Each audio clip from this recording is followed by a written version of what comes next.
Is now exiting. For the Des Moines Public Schools to order. Please take the roll. Miss Anderson, Here. Mr. Barron, Miss Bradley, Here. Miss Caldwell Johnson, Mr. Cody, Here. Miss Delagardelle, Here. Miss Sawyer. Here. Terry Caldwell Johnson is here. Great. I did see that Rob joined us, but he might not be able to actually be in a place where he can talk right now. So, all right, the first item of business this evening is the approval of the agenda. May I have a motion and a second to approve the agenda? Move approval. Second. Caldwell Johnson. Bradley, second. Thank you.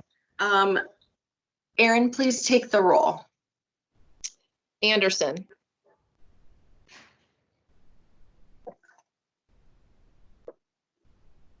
Mr. Barron, Yes. Yes. Miss Bradley. Oh, you Yes. did already. Okay. Yeah. Miss Caldwell Johnson, Yes.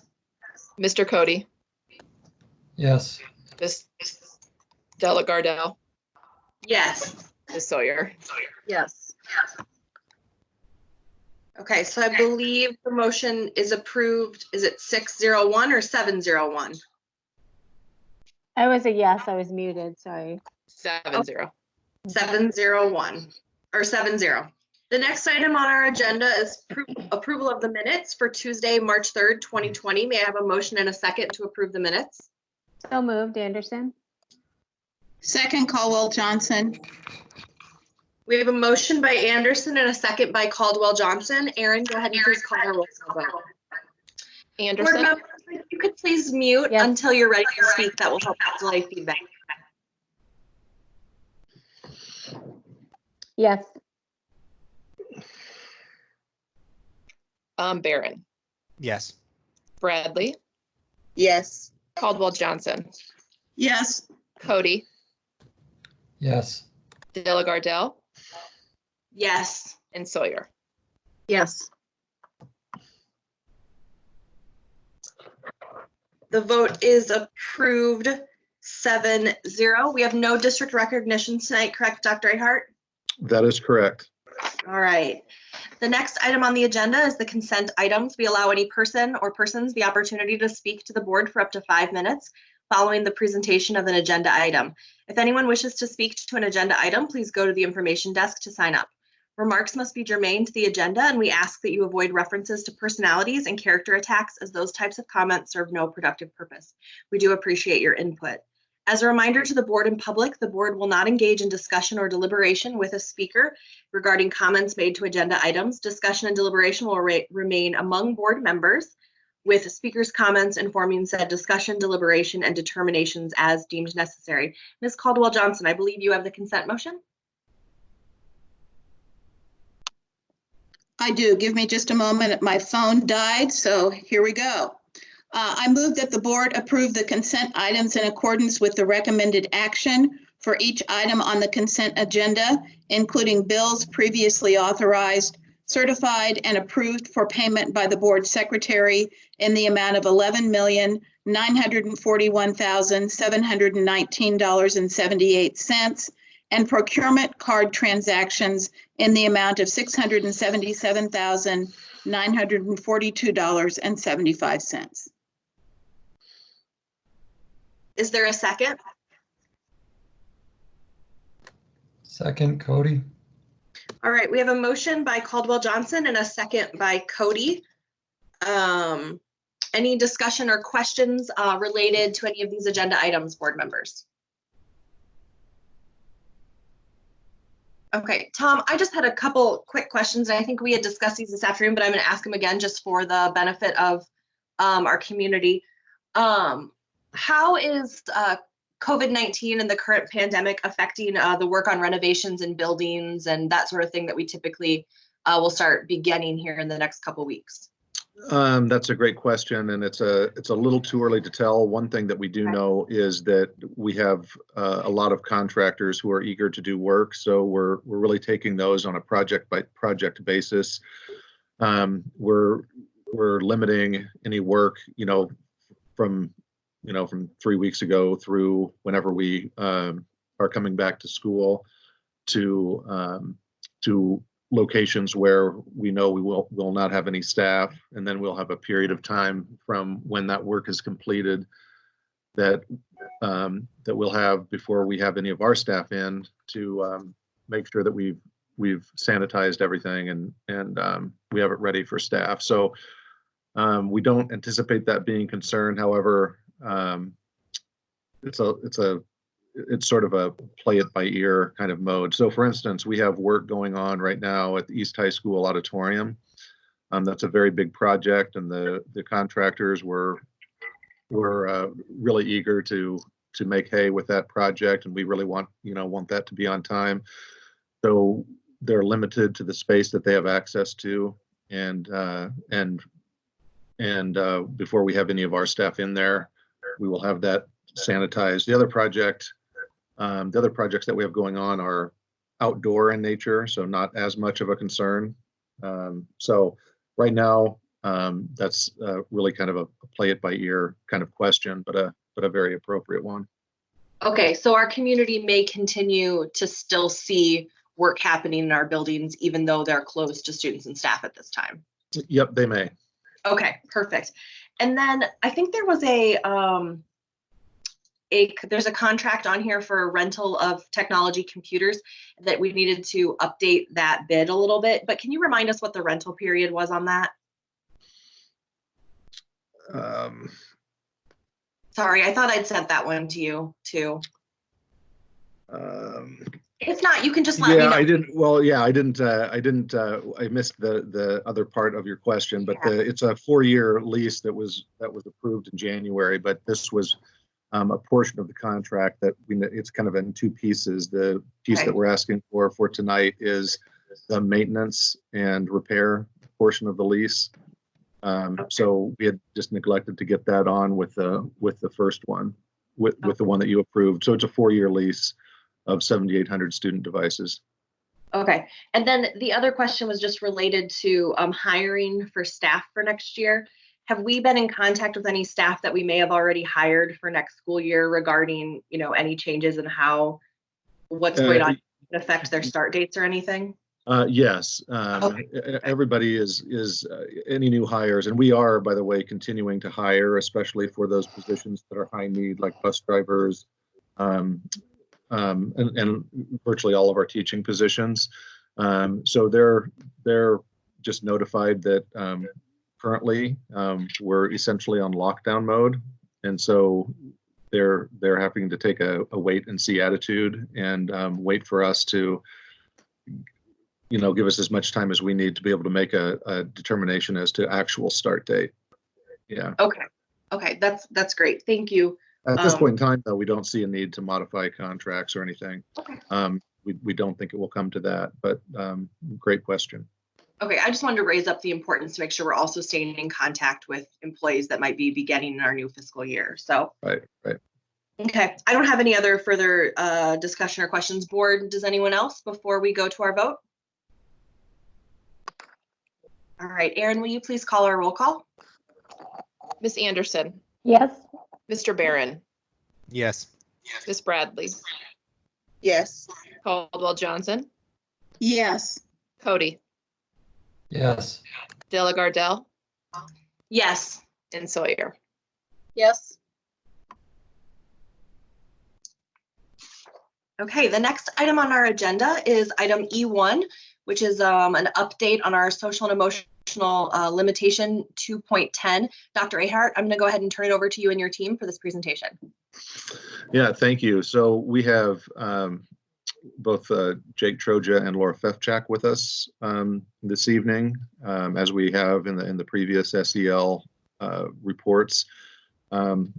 Obviously, work on this project as well as a number of other projects where we're trying to engage a wide range of our staff and moving forward has been a bit of a challenge. We've had at least a couple of meetings on the SEL task force delayed or postponed, I guess I should say. because of the interruption that we began experiencing at spring break. So we're not quite as far along as we would like to be at this time. Focus hasn't changed, and it has given us a little bit more time to deal with some of the data that we've been actively collecting from our students and staff.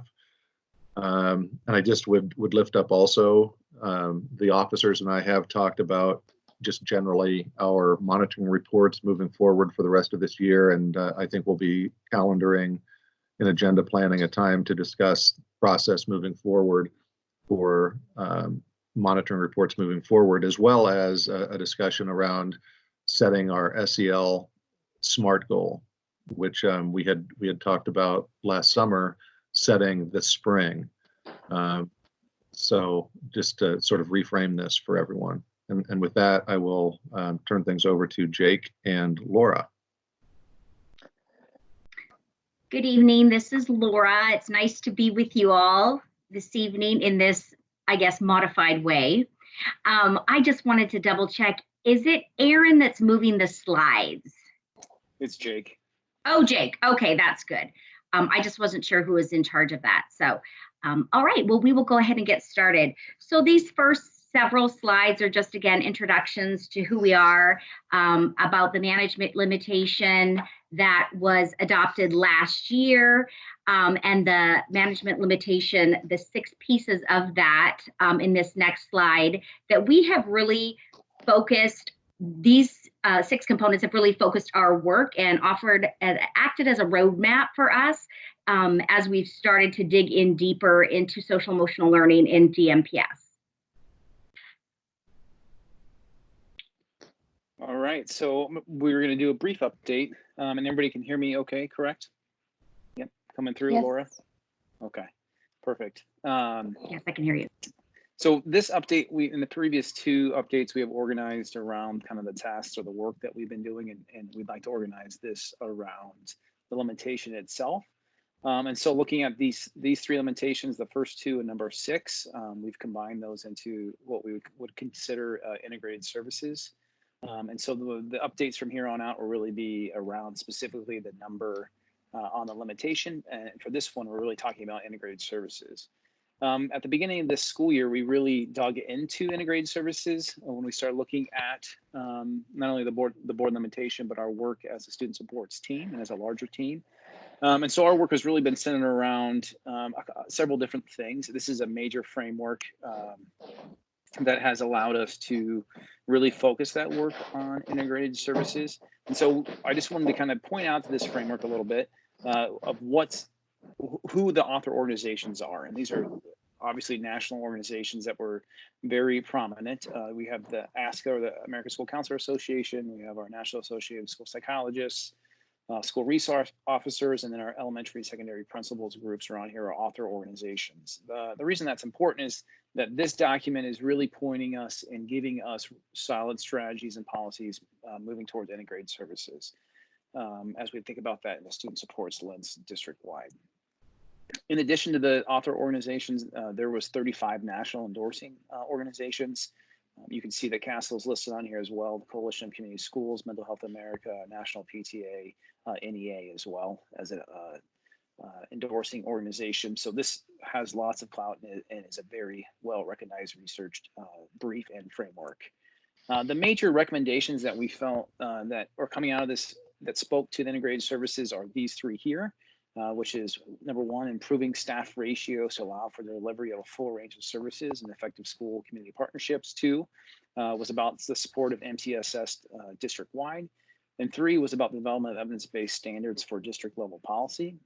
And those are the 3 major recommendations that came out of this framework that really had implications on our work as an integrated services team, as it not only related to SEL, but as it related to the larger scope of this limitation speaks to. So when we were before you the last time, we were getting it ready to participate in what CASEL refers to as the readiness and engagement analysis. And just as a review, this next slide talks about that process, the school visits that took place in January, the focus groups. Could you forward the slide, Jake? the focus groups that were participants as well. It was our goal that we would have broad representation of voices and authentic voices in the process. So making sure that we had teachers, that we had building leaders, that we had district level staff participating in this process. So last Friday, we had an opportunity to have a conversation over Zoom with the CASEL team that came and conducted the readiness and engagement analysis, where they talked through what were some of the strengths and some of the challenges. So I think for the purposes of our discussion tonight, we would like to focus on those strengths and challenges and how they connect to our work around integrated services and moving forward with the SEL work in general. So overall, the CASEL team reported that they found that there was a great deal of widespread enthusiasm for inclusion of SEL as one of the district-wide goals. They found that the superintendent and associate superintendent expressed an understanding that SEL is indeed linked to equity and academic outcomes beyond just the explicit SEL-related goal that we are in the process of developing. Another strength was that there exists capacity within the Des Moines Public Schools in terms of staff roles and departments that could support systemic SEL implementation. Some of the conversations that we had with them were what were some of those roles that could potentially be revisited or repurposed to serve as more powerful levers for transferring SEL information to the schools. So we'll be talking further about that. Again, that's linked to integrated services delivery model. The academic structures, number 3, that currently exist in the district were lifted up as strengths, and they indicated the elementary literacy curriculum, IB schools, and schools for rigor could all potentially be models for integrating SEL into academic instruction. And we know that the EL literacy curriculum in particular has SEL at its core. And so this can serve as a good launching pad for integrating SEL and academics. Along with that, though, is the importance of teachers needing time to plan and prepare to reinforce this learning and spread the integration of the knowledge. A fourth strength was the collaborative problem-solving teams that exist in the district already around algebra, literacy, and SEL. CASEL identified them as being a strength we could leverage and potentially evolve into a district-wide SEL steering committee. The professional learning structures that are currently in existence could be used to support SEL knowledge and capacity building. So what we are working on right now at the SEL district task force level is looking at what would that professional learning look like for year 1, 2, and beyond, and who would be receiving what content. So those conversations actually were occurring this afternoon. Another strength that they identified was that they, in their visits to different programs and schools, they noticed that there were already some evidence-based SEL programs in use in the district, that many of these programs have been implemented as a result of grassroots efforts that were researched, funded, and implemented autonomously by individual schools. So it is out there, and they were able to observe some of those practices. Another strength that the CASEL team lifted up was our research and evaluation team in terms of offering a great asset for sustaining SEL implementation through assessment and the continuous improvement process.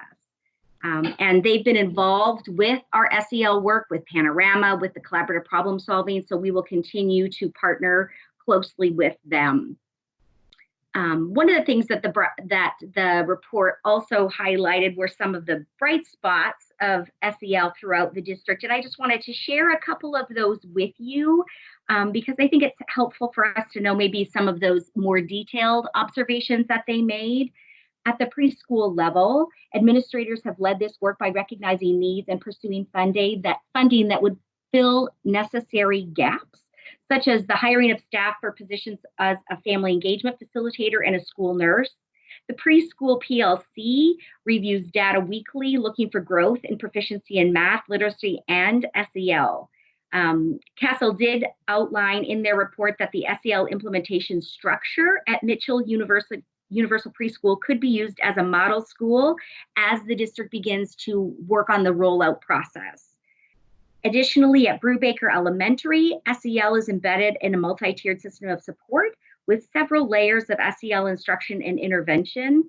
That staff at Brubaker have also worked to engage the youth around the analysis of the SEL panorama data.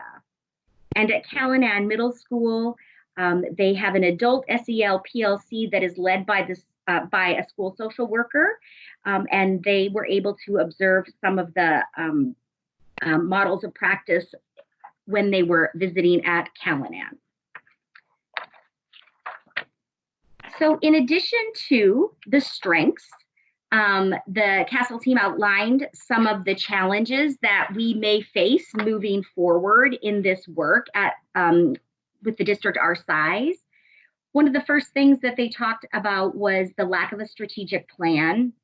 And I just wanted to point out that this report was actually written prior to us sharing our Des Moines Public Schools goal action plan with them, because that plan was just developed in March recently. So we do have more of a plan in place, and the CASEL team was able to look at that as well. So I think we're moving towards mitigating that first challenge. They did note that there was a lack of a shared understanding of SEL in general in the groups that they visited with, which in some ways is not surprising since we have not had a coordinated effort around SEL up until this point. One of the concerns that they heard around this, though, was that there was a concern that SEL would be seen as the fix for students rather than focusing on the system of support that is needed for a true systemic SEL implementation. And part of that is because our professional learning isn't targeting SEL right now. So I particularly appreciated their comment around that. Some of the respondents that they talked to indicated things like, we talk about SEL aspirationally, but I don't know how to do it. And we lack intentionality around the SEL work because we haven't all had the needed training. So certainly can't argue those points that people brought up. Initiative fatigue was another challenge that the team identified, in that the district has a history of starting new initiatives without investing sufficient resources and time before jumping to the next new thing. There was a concern that some staff have felt overwhelmed by multiple initiatives running simultaneously. And again, I think that those points are certainly well-founded, and we need to take those into consideration as we move forward. Along with that is the educators feeling stretched too thin to cover the current content and the current initiatives, and the ability to take on one more thing. So that really speaks to the need for leadership, our leadership, and being able to connect the current initiatives with SEL in ways that are more intentional, so that teachers are not having to make those connections on their own. So that Jake and I view as our work at the district level. The other challenge was about facing budgetary limitations. And I know we have talked about this before with you, and that as we move towards having a tighter plan for this SEL work, we'll need to maybe make some difficult decisions about what the priorities are, given that we have those budget limitations. Building in level autonomy was listed as a strength, but also a challenge, in that it could be an unexpected challenge because this autonomy can ultimately engender a lack of consistency across the district, which can lead to inequitable opportunities for students. So without unifying practices or expectations, it's challenging at the district level to support something like SEL. So we have to be thoughtful about what types of autonomy school leaders may have as we move forward with this. Another challenge that they identified in their conversations with the various stakeholders was the perception that departments at the district level are siloed. And as we know, the superintendent has recently expanded cabinet, so there is a desire to make sure that we are less siloed. So again, I think making sure that as we begin this work, that all teams The evaluation and assessment team, for example, was one that was lifted up to make sure that all players are part of the planning from the get-go and not inadvertently left out of the process. Another challenge was the professional learning, the knowing versus the doing, that while we do have professional learning time outlined, that sometimes it is not always used effectively. Staff have not yet received guidance around how to connect and operationalize the priorities of their roles. Additionally, participants talked through important professional development around equity and white fragility and related topics, but these have not necessarily been intentionally linked to measurable shifts in district practice, in their opinion. So there was a sense through some of the conversations that school leadership and staff did not universally feel authorized to prioritize SEL.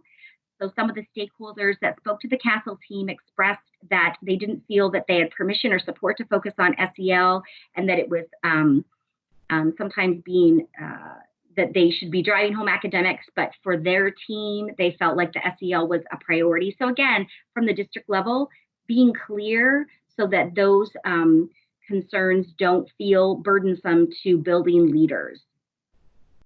There was also some comments around teachers being unclear about whether focusing on SEL was appropriate for their role. So again, the recommendation from CASEL about clearing this up, that SEL actually is the job of everyone who works in a school district and who is connected to students on a daily basis. One of the final concerns that they lifted up was just the fidelity and consistency of programs, as it was listed in strengths, that some of those grassroots level SEL programs that are currently in place are sometimes cobbled together at the site level rather than being integrated into a larger plan. So we want to make sure that those are being implemented with fidelity, which again takes district support and leadership to make that happen. So as we've talked about the strengths and the challenges that CASEL identified, one of the heaviest lifts for us in this process is to address those siloed comments and about how it is that we can integrate our system better in order to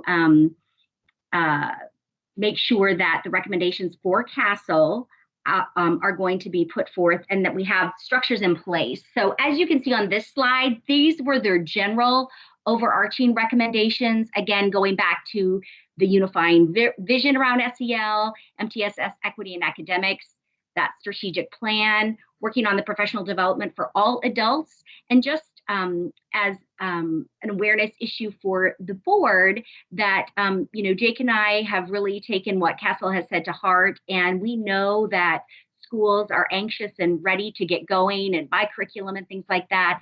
But we do really want to go slow and steady and make sure that we are rolling out the support for adults first. And so that may feel a bit odd for people, but one of the things that CASEL did talk about was making sure that starting with the board and central office, that SEL is understood in a comprehensive way before it's rolled out to buildings and to teachers and to students. So we believe that is also the right thing to do.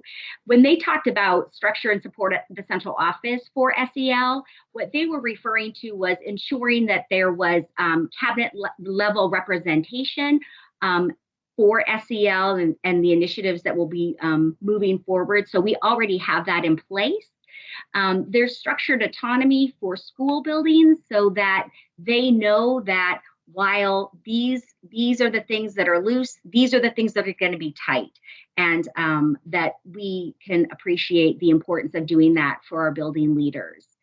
They did reference the district's worked around collective efficacy, and their recommendation was to continue to strengthen that work, to continue to leverage our data and assessment team, focusing on school climate. That's work that's been going on for the last 5 years, but also making sure that that people do not necessarily see SEL as completely separate from school climate, that those things work together.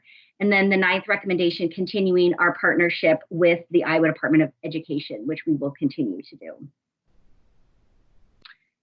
So what this means moving forward is, as Jake mentioned earlier, we have a group of people that have been talking through what would integrated services look like. So from that report that Jake referenced, we have looked at what are some of those national ratios recommended for counselors, social workers, school psychologists, and community school coordinators, and how well our staffing patterns reflect these national recommendations. So as you can see on the left, that's the national recommendation, and on the right is the current ratio for those various support roles. And you'll also remember that when we talked through, when we had staff complete the panorama survey about needing more supports, these were the responses. We shared these with you the last time, but this actually does really line up in terms of those integrated services staff members and who those people are and what their roles would be. That does line up with what our staff have been asking for. So then when we look at this next slide about the national recommended ratios, what our group has done is looked at positions as we have been able to revisit positions and revision positions, so that we have looked at ways that we can reduce our ratios to become more in line with those national ones. We are a very large district, so this is work that is going to take place over time. But I think that having the support of the board, having the support of district office to recognize that if we are moving towards this integrated service model, that then this is what this looks like. Like, this is really the numbers that we are talking about. And the next slide talks about that as well, in terms of what would it take to get us there. So those are some pretty startling numbers. And we are under no illusion that we are going to get there quickly, but I do believe that our integrated services team believes that this is a good guide, and we've started to have conversations about looking at piloting this type of model in a number of schools that is manageable to start with, and working from there, setting up those systems and structures and moving onward from there.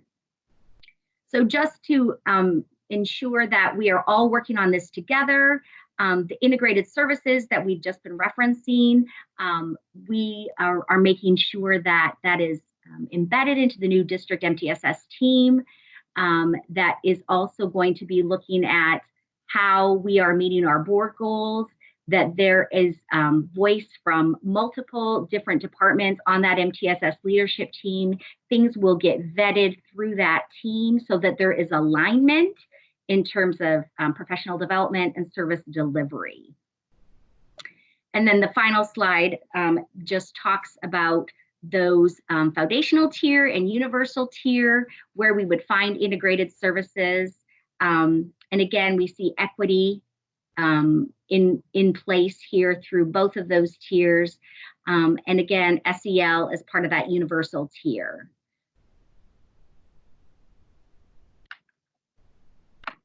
Great. Before we move on, did we want to stop and maybe, I don't know if there's any questions at this point in time. It might be easier to answer questions as we go along then at the very end. That was a lot of information, so. It was, yeah.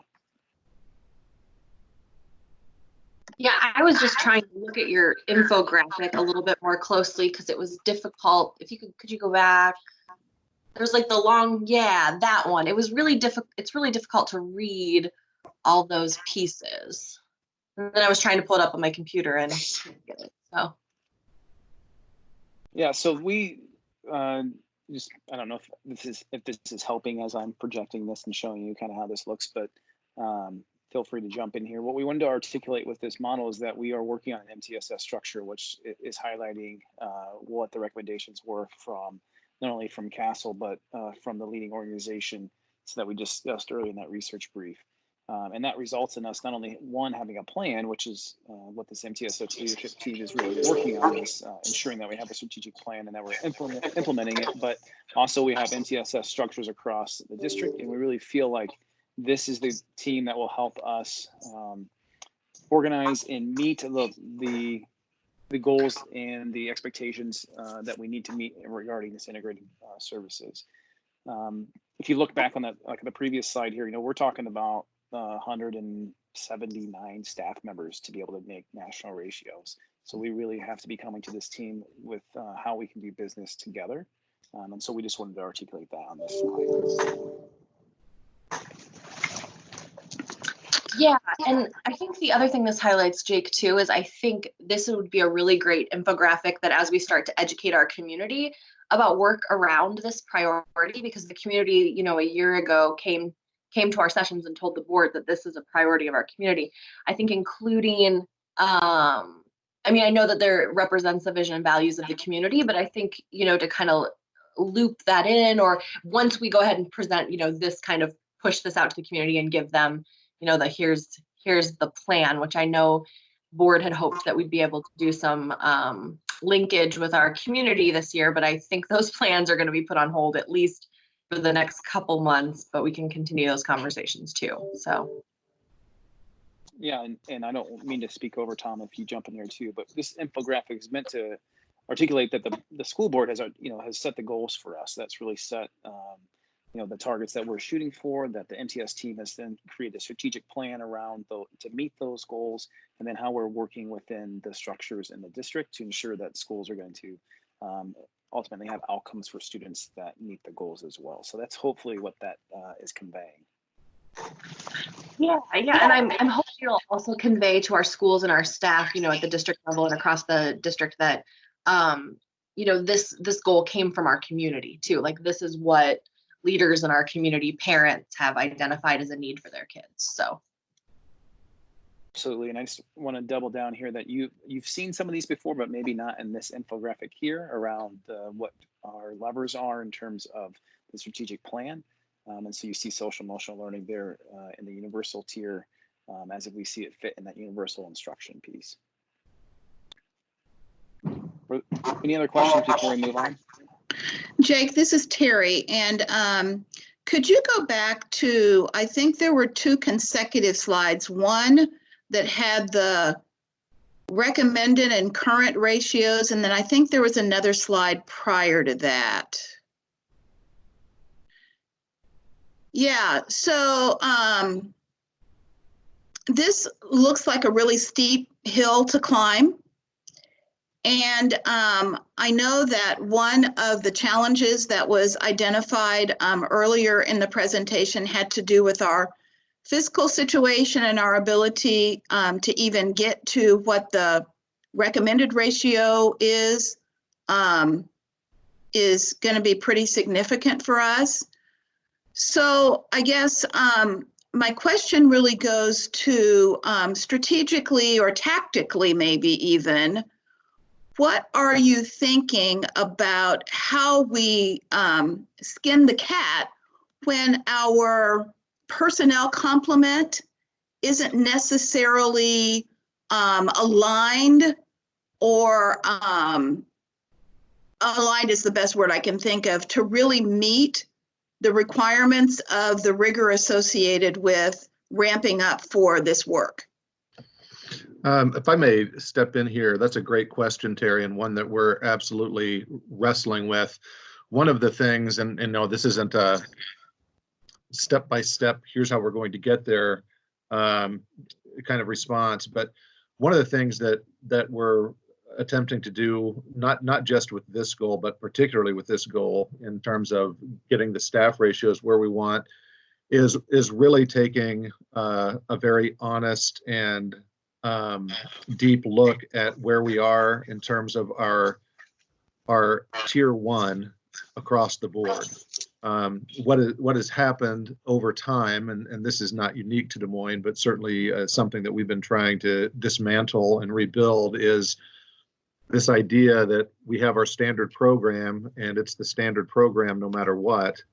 And when that's not serving, 80-85% of the student body, then we'll add on additional programs to meet the needs of those for whom the standard program or tier 1 program is not working.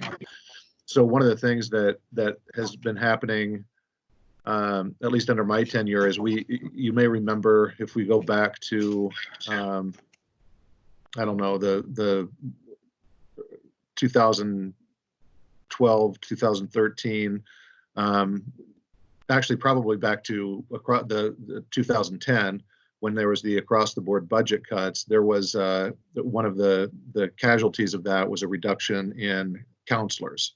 Building principals had very challenging decisions to make, and counselors that retained their position, and again, this is speaking very generally, really weren't really just doing what we want to expect of school counselors. They were filling a whole bunch of other roles as well. And so as we've sort of built that program back up, we're trying to be very disciplined about limiting what we're asking of counselors to actually what school counselors are intended to do and what they're trained to do. And we think that getting tier 1 right, even in SEL, just as it is with all of the academic areas, will allow us to repurpose staff from what we might call a level 2 or level 3 intervention program to the tier 1 level of support, thereby reducing the need, if we do tier 1 real well, the need for as high a staffing ratio as we need currently in tier 2 and tier 3. And Jake may have more to add to that. Yeah, I wish to say, remind the board, we made, you guys supported the tough decision about, moving Scavo from a school to a program, and that allowed us to make some additional staffing changes here, where we've lowered ratios from 420 to 360 at counselors. We were to add several social workers and several psychologists to lower those ratios. And so I think, reevaluating and what Tom said, but continue coming back to the MTSS team to make tough decisions about tier 1 supports, and then coming back to the board table and asking and making recommendations to you to consider tough decisions. I think that's the best way that we're going to be able to accomplish what we know as, a foundational support for us to be able to have success. And there's some of these positions like school psychologists that we are several thousand students away, 55 employees. Part of the reason there's such a low in that, and Laura can talk to this more than I can, is defining those psychologists is difficult.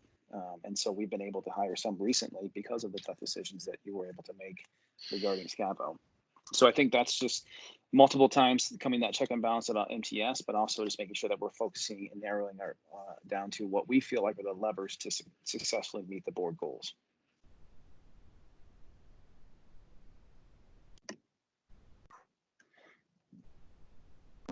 So this is Kelly, and I do have or Terry, do you have more questions? I'm sorry, I don't want to jump in.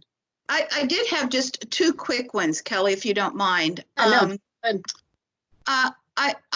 I wonder if we have a threshold that we ask our buildings to achieve. In other words, do we currently already identify across counselors, social workers, psychologists, community school coordinators that at a minimum every building has someone already, or are we in some respects literally going to have to start from scratch in certain buildings? That's my first question.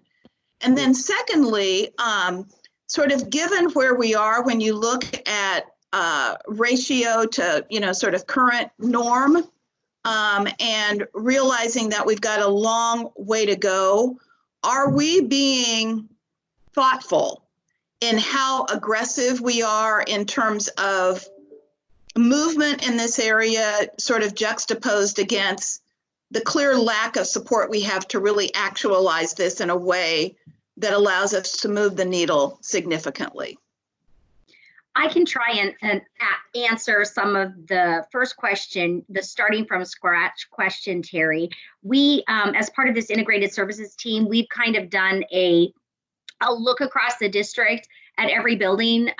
What do you like, kind of who are the people in your neighborhood? Do you have a success worker? Do you have a community school worker? What would be the minimum staffing that we would say is equitable for all buildings? So we have been doing that resource mapping.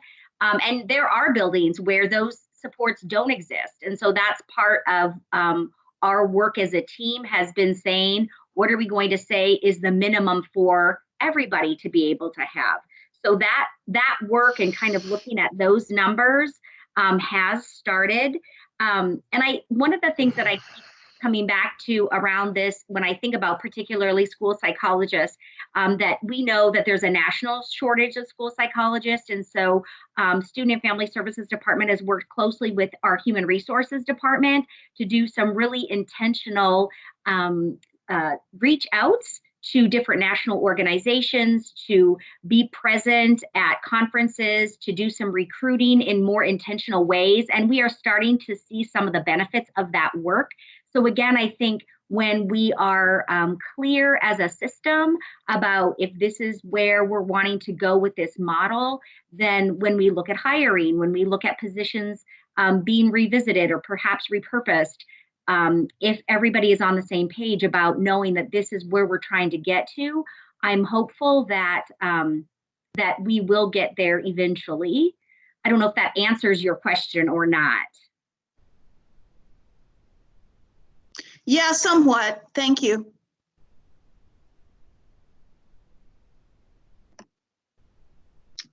All right, so this is Kelly, and I just have a few questions. So Laura, you had mentioned that in your mapping, you found that there were some buildings that don't have those supports. Roughly how many buildings are we saying that may be? I honestly, Kelly, would hate to speak outside of that document being in front of my face. Few buildings don't have, I would just say that it's probably our smaller buildings that we're talking about. So I would say a handful. Jake, I don't know what you would, I just don't have that in front of me. Yeah, I think in general, there's just a few positions we're talking about here. Every school has access. Every school has a school counselor. There are a few schools that have not good ratios, you know, maybe 1 to 800 or 1 to 600 or something like that. And Laura, I don't want to misspeak you either, but I believe every school has access, at least some portion of a social worker. It really, when it comes down to psychologists in community schools, that you can see that we are only in 21 buildings in community schools. So roughly, you know, a little over, 33% of schools have that position where they're connecting those resources from the community schools lens. And then psychologists, I believe, is much fewer than that. And we have, over time in the integrated services in the past, those positions have been narrowed based on funding stream by siloed work. And so that's part of this work as well in the MTSS structure, is to break down those silos and allow folks to do the work across the district. So one example of that would be is we're examining the community school coordinator position up next side of a success case manager. Between those two positions, we actually do have a staff member in every school. And so how can those teams work better together to ensure that we're meeting the needs of our families across the district? Okay. Another question I have on slide 17, that's looking at next fiscal year. Are you anticipating that those numbers that you are, hiring additional workers to bring the ratios down to that level? So that's in the works and the plans to hire those additional positions? Yeah, we have made those requests for positions and they've been approved. So that's what, if we can find the folks, that's what the ratios would be. Okay. And then just quick, my last question is it possible to get a copy of CASEL's report? Is it, or is it available online? Yes, we can certainly share that. Okay. Just getting it to Aaron. Yeah. I think so. All right. Okay. Thank you. That's all I had. Thank you. Yep. And just so you know, we did just receive that on Friday. So you are just outside of that about 72 hours.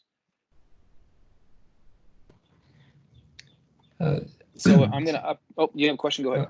Yeah, sorry. Kaylin Cody here. I have, well, I guess it's two questions, but they're related. You mentioned I think it was in, I can't remember which section it was. You talked about the importance of planning time to get this right. And then we also talked about the need for professional development to get all the adults on board. So I guess in regards to planning time, has there been, I don't know, district guidance or some, have you been talking with schools about how to work that in, I guess is my question. And then in terms of the professional development, again, particularly with those elementary teachers, they're going to be swamped with reading and math and this. Is there a reasonable timeline and schedule to get this all in?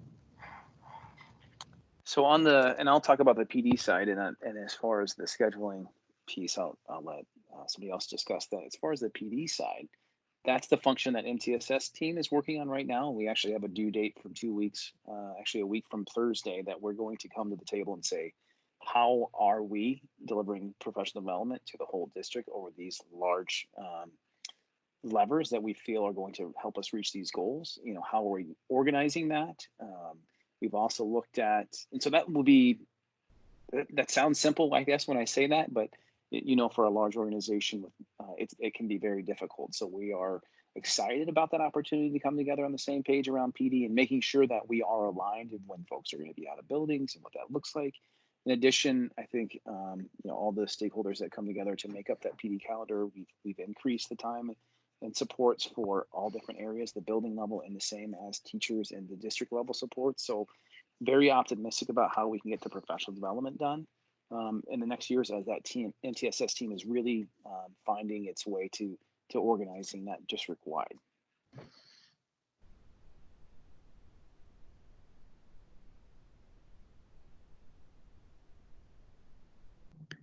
So this is Terry. I just had one other quick question. So I'm going to go back to my earlier question about the level of staff that either we need or possibly currently exist within the district to at least create the groundswell, if you will, for us to really, you know, launch this in a way that allows us to get some steam going.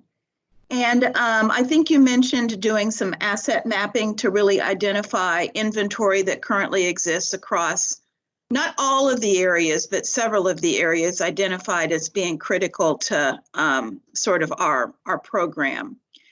And I think it would be helpful at some point for us maybe just to see overall in the district where we think those assets are, what the numbers look like. I mean, you sort of likened a community and schools worker or a success worker or something like that to one of the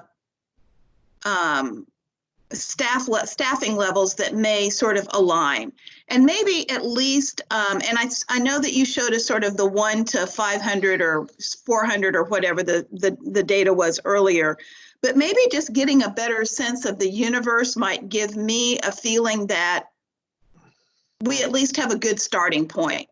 I'm feeling a little nervous about, you know, really being able to implement this in a way that allows us to utilize it in the manner it was intended if we don't really have the support to do it. So I think maybe if you even take what our current assets are and help us understand sort of how they line up might be helpful. And I don't know that this particular ratio is exactly what you were talking about relative to the identification of our existing assets, because I feel like there likely are some people that could be added on that may give us a little more, but I don't know. Terry, you're right about that. Sorry, Jake, I didn't mean to cut you off. This is just from that national guide that Jake had referenced earlier. We do have other positions in our district that aren't on this slide, obviously, that are represented. And I do think that, you know, that is the work this integrated services team has done, is looked at behavior coaches, behavior strategists. Like when Tom referenced adding people to help with tiers 2 and 3, we have done that over time. So it is revisiting that in a way that we could be a little bit more sturdy in meeting some of these foundational ratio requirements. So there are other people, other roles that aren't represented in this. So yes, you're right about that. If that makes you feel less despair about the ratio and the numbers. And I think we could provide what you're asking for. We do have a very robust spreadsheet that gives us where we've been working from to help make these changes. And I think Laura gave a perfect example. So with the lack of social workers that we've had historically, we've kind of started to supplement the work they could do by adding in different positions across the district. And so and the behavior strategists or coaches or things like that are examples of that, where a social worker, if implemented at a ratio as recommended, would be able to provide that level of support. And so since we were out of ratio, we started supplementing that. So now we're re-examining those roles and saying, okay, in these cases, should we have a social worker ratio instead of these supplemental positions? And those are the tough questions that we're discussing right now on that team. Yeah, thank you. That's helpful. I feel like we're putting so much emphasis on this work as really being a large part of our ability to meet all of our goals, that really understanding sort of how we intend to fully implement this relative to the assets we have to put towards it, I think, is a really important part of the equation. Absolutely. Okay, I'm going to jump ahead to just a couple more slides for updates, and then we'll have a few more minutes at the end to wrap it up. So the third limitation here was without the professional development plan. We have met several times. The crisis has been difficult for our teams to meet. However, it has actually allowed for folks to meet via video chat and have some recommendations and moving forward on this. So we have some pretty good ideas and have made some progress as well in this last couple of weeks. So specifically, we do have a project team that's been working on the professional development plan. It's been working solely focused on what do staff need, looking at the recommendations from CASEL, which you will get that report. But even at CASEL's district-wide plan, step one is kind of the vision, and step two is educating the adults around SEL. So that is really our focus. We've been looking at how much time we should be spending with adults, with who. So starting with central office staff, the board, and then moving our way to support folks to at building administration. What we're very aware of and what CASEL has repeated to us multiple times is don't go to the classroom so fast. Focus on the adults that are going to be organizing the system. Focus on the adults that are going to be supporting the system. Too often in their work, they've seen schools and districts jump right to the integration at the classroom level, and those that are making decisions to support it in the MTSS structure don't understand it and make lots of mistakes. And so they have overemphasized to us, stay with the adults, work with the adults until we see growth and fidelity in those foundational skills, and then look at integration. So that's where we've been focusing our year one professional development plan. We've been looking at the survey data that's come back from Panorama as a guide for that, in addition to the Q12 survey, the Gallup poll survey that we take with staff, and then again, the CASEL recommendations. For adults specifically, we've had an opportunity that next week, actually, we're going to be providing some foundational knowledge to all staff members through this crisis. We've been able to have some time to build some PD modules for folks that they can self-explore. So our plan actually over the next 3 weeks is introduce some foundational learning around SEL for adults, with the first week being focused on just SEL Foundations 101. What is it? What are the 5 competency areas? What does that look like? The week 2 would be focusing on self-assessment, looking at how folks are using the data that came from Panorama to assess their own skills, their own connections to that work. And then the third week, we were going to introduce kind of the 3 signature practices that CASEL recommends. And throughout those 3 weeks, we are showing and connecting the work of SEL through equity, as is a very strong connection between equity and SEL and how folks are doing self-work and moving towards more equitable outcomes. So that has provided an opportunity for us to get started, and knowing that we'll be working on fiscal year 21 as we plan that out. And again, part of that PD, again, that we're working on is aligning and those integration of competencies over time. For the limitation number 4, with the social emotional curriculum, we have pulled together a curriculum team, which we'll talk about here in a second and what that looks like. We wanted to make a connection between the academic side of the house and the way that the curriculum is defined, and these bullets on the left, to how in social emotional, how we would also define that so that we can see the connection and integration of these topics. What we're seeing here is on the left-hand side with academics, we may call those standard skills or learning targets. And we would define those on the social emotional right-hand side as competencies, progressions, and skills. The reason that we're making this comparison is to show that we are going to have to lay out a scope and sequence that's pre-K-12 that we would then integrate into academics. And so we're making this connection strongly so that we're using the similar language, and folks can see that yes, there are units and lessons in academics, just as there are themes in long-term growth projects in social emotional learning, that there are instructional resources that support academics, just like there are instructional practices, research-based practices, and modeling of behavior that support long-term social emotional development. So we just wanted to make that connection that we are working on those definitions, and we are aligning very tightly from the beginning with our academic partners. We do have a project team, as I mentioned. We met actually this morning and went over a few things. We are working on delivering some guidance to schools who are wanting to purchase materials by June 1st.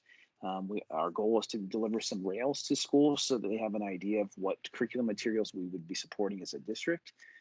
If you've had a chance to look at the CASEL website, if you go on there, they evaluate programs. There are dozens and dozens of programs, and they're organized in elementary to secondary that they've evaluated those programs and those resources. And so we are using that as a jumping off point.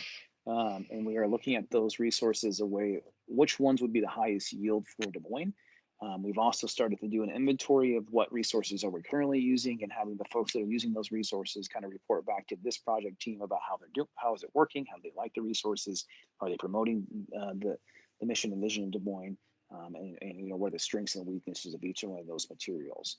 And again, our goal is to provide guidance to schools by June 1st, and I believe with the progress we made this morning, and we have another follow-up next week, we'll be able to do that. Another thing that ask that we'll be bringing to our MTSS team, but also just recognize here for the board, is that we really do feel at the central office level, we need a coordinator for social emotional learning, somebody that is not only looking at development of social emotional learning K-12, or pre-K-12, looking at that scope and sequence, looking at that curriculum, but also ensuring that the plan, the SEL strategic plan, is moving forward. Laura and I both, again, have full-time jobs that we're monitoring as well at the system level, and we feel that the support around this would be crucial. We do, again, want to be able to build a standalone scope and sequence that integrates with academics. And the complexities around social emotional learning, when we think about 21st century skills along with college career readiness, become very complicated at that 5th grade through 12th grade level, and how those things work together. So we're working towards getting an SEL coordinator, as we feel like that would really help propel this project forward. Number 5, our last update here is on the implementation of the assessment tool. As you're aware, we've used Panorama as our partner. We've asked those different survey questions in these highlighted blue categories, reminding you that we did add school safety to the support section. In addition, we did ask the SEL readiness questions for staff on the far right as well. We just closed our window, and those results for our second assessment should be back to us within this week or early next week. We'll be able to have those results back. We were able to get that assessment finished just prior to spring break, and prior for us not coming back to the physical plant school. Again, this review of the topics on the left-hand side. On the right-hand side, there are the details of the assessment. We were able to assess students that were K-12. At the same time, these are the assessment windows. We just finished again. And then again, we did survey all staff across the district that were assigned to a school. So we have that feedback, which is a huge for us in deciding how and monitoring how we move forward. And that was it. Those are updates of the limitations. Were there any other questions as we finish that presentation? Board members, what other questions do you have? So I know being out of school for these last few weeks and then going forward likely will have some impact on implementation strategy and schedule. So can you talk a little bit about sort of what Plan B is and how you intend to execute on plan, sort of based on our new normal and our highly revised mode of engagement? That was eloquently stated, Terry. I just have to editorialize a minute there. And I can jump in, and Laura, feel free to correct. I believe right now we are still in that planning and building stage. So if in our current normal, the limitations have been minor for our engagement, we've been able to still engage with staff. It's been technically difficult at times. It has delayed some meetings, but hasn't delayed us where I don't feel like we can deliver to you what we've talked about as a plan. That's a overarching implementation plan that aligns to CASEL that we've got from. What I am concerned about, and what Laura and I have discussed, is what professional development looks like, and knowing that we need to be, should be looking at professional development this summer. How will we be delayed, and what will that new learning look like if we are not able to be back at physical plant space? And so those things we've started to consider. Our partners in this work, CASEL, Panorama, and other partners have been very, very helpful with us in providing different types of ways that we can engage with them. And so we're exploring those currently. But I can't predict the future of that, Terry, but we feel a little bit lucky regarding that we're still in the planning phase. The implementation phase is getting ready to start here shortly, so it may change the modality in which we start to learn and develop adults.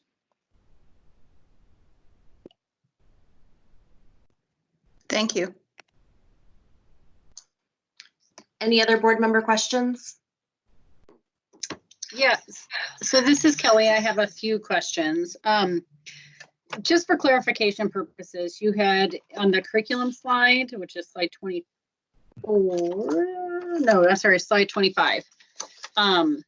It talked about, you talked about having plans with buildings in place for purchasing materials by June 1, I believe.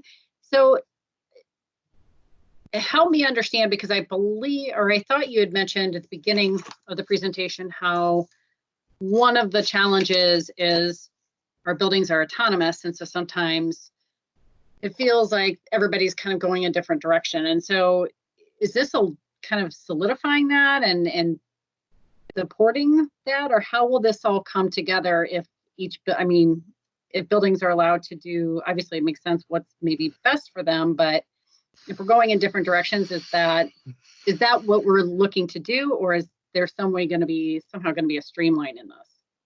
And I think when Jake was talking about the curriculum work group, that's sort of a subset of our larger SEL work team. That's why they're working on that. What are some CASEL recommended supports and materials, because we know that people are doing it right now. I mean, that was reflected in the CASEL report.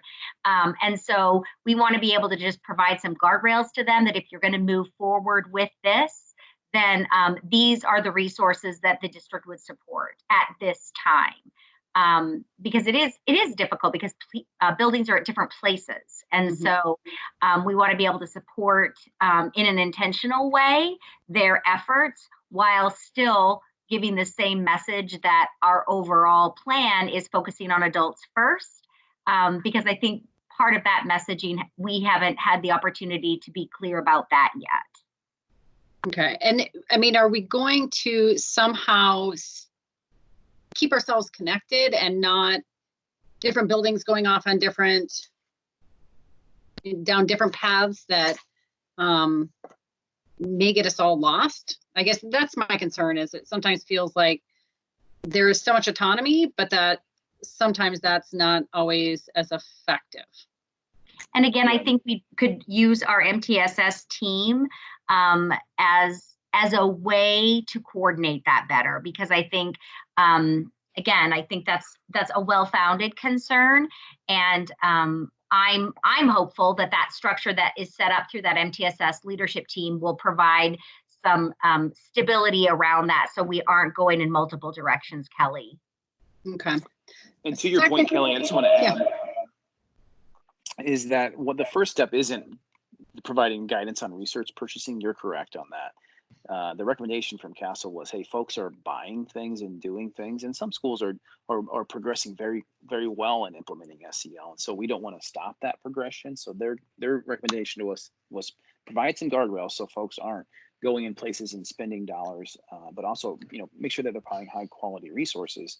We should at first, and the things that will actually anchor us, I think that you're getting at, is those competencies that we are going to adopt as a district. What are the competencies across grade levels and banded that we can then anchor to and tie research-based practices and provide resources and materials to help support schools reaching those. So once that's really what should happen first, but we just know that we're in a position that guidance needs to come out first, and then we will need to work on adopting those competencies. K-12 in Iowa, as you may be aware, has already written banded competencies pre-K-12, and so those are places that we're obviously going to be starting.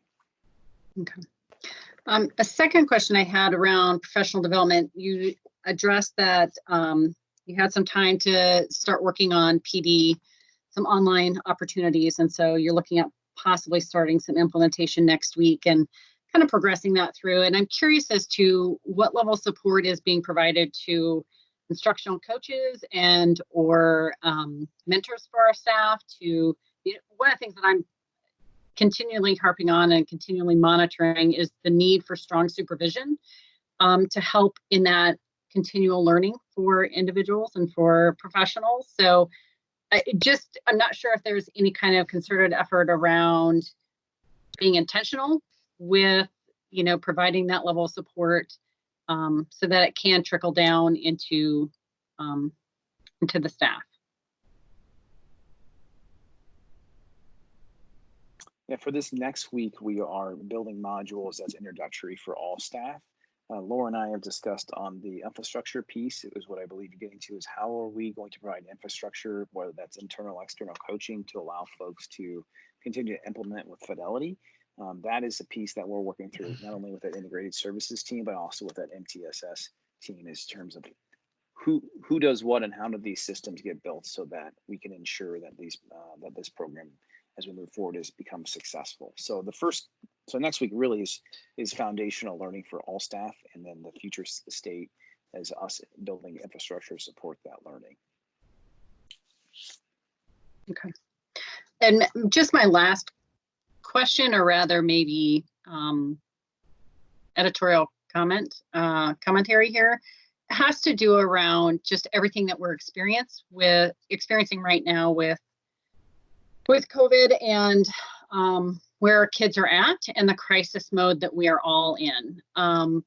But just with a greater understanding of when our kids come back to us, whenever that is, it's going to look different. It's not going to be like it is today or when they went on spring break. And so just for us to be cognizant and aware that approaches may even look different, interventions may look different. And so not sure whether or not you guys, as you're talking through implementation of SEL plans in the district in relationship to where we were prior to COVID, but that's going to be some added, I think just some added measures for us to consider of how our kids are going to come back into our classrooms.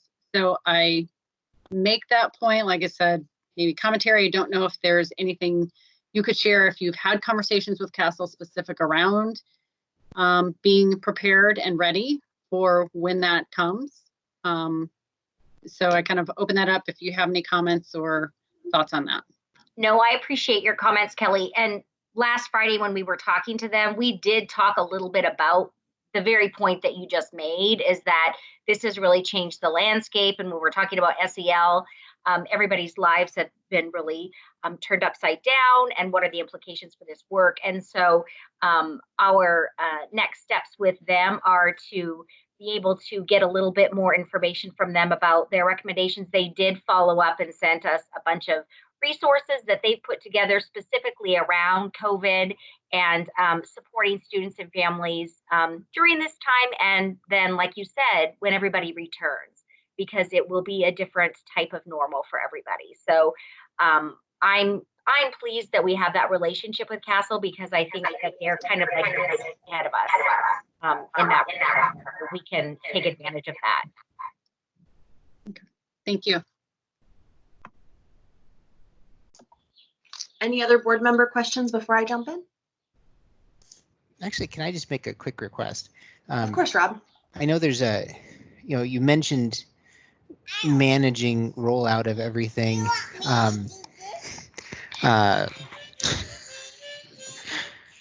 Maybe I'll email my question into Tom. How about that? No, you're fine, Rob. Go ahead. Tom, at some point in time, could you get us a graphic or a chart or something that just kind of lays out what we are doing in terms of rollouts of initiatives? Because in my mind, when we did the last elementary literacy report, we're in the process of rolling out a new elementary literacy curriculum. We have new math curriculum coming. And I think it's just helpful to see all of that together as a board so that we're cognitive, we know what's happening and when it's happening, because I think that helps us when we're hit with the inevitable questions about, things landing on top of other things. Sure, absolutely, we can do that. Thank you. Yeah. Rob, thanks for asking that question because I had jotted down something similar. So thanks for doing that. No problem. I'm curious how you taught Javi the COVID-19 blues so quickly. For the record, that was 2-year-old Mirabelle on the harmonica. Oh, that was Mirabelle. Wow. Yeah. We Nice. start him young in this household. Any other board members before I jump in? Okay, I just have two other questions, and I think this kind of piggybacks off of what Kelly asked a little bit, but are we currently providing or planning to provide any SEL supports at home that will go out as part of the curriculum to parents over the next couple weeks, or? Yeah, this is Jake. I can jump in here on that. So I think we do, or we have planning to do that around in that caregiver section. I don't know if you've seen how the electronic resources are going to be rolled out or not, but there is a section there of resources for caregivers. We've already provided quite a few supports on that COVID-19 website regarding the SAP supports or some mental health supports and behavioral health supports as pieces as well. So what we've done is we've reached out, and I've reached out to school counselors to ask them to kind of work together on creating resources for K-5, 6, 6, 9, or 6, 8, and 9, 12 resources for families. And we're just going to make sure to strike a very a good balance here, is that we don't actually have an adopted scope and sequence K-12. So it's hard for us to send home things that tie to that. We can tie to the competencies. So the resources that we do want to be sending home are things that helps that are good for all families and students to be using, that are age appropriate, to help them not only manage some of the emotions that are currently happening, but we've thought about some sentence starters or things for folks to help have that communication going on in the family. We certainly aren't trying to address and move skills at this point in time, but try to address the dynamics and the feelings and the emotional affect that's occurring within the home.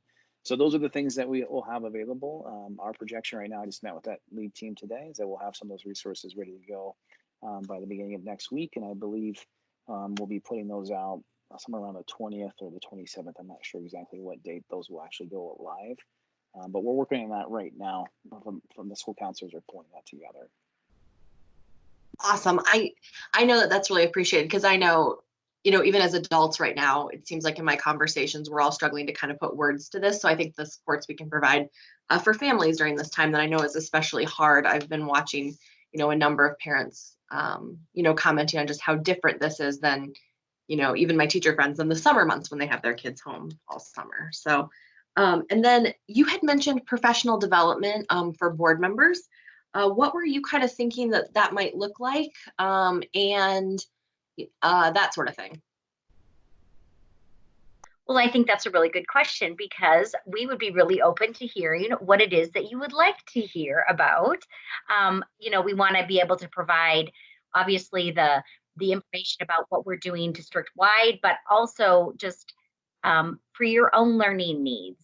And that would be really helpful for us to get some of your feedback about what it is that would be most beneficial given the time constraints that we probably would have with you. Okay. I think then what it might make sense, Dr. Ahart, is that we spend some time at agenda planning and kind of think of some potential topics, and then also gather some ideas from the board on what we might be interested in learning more about. Does that make sense, Dr. Ahart and board?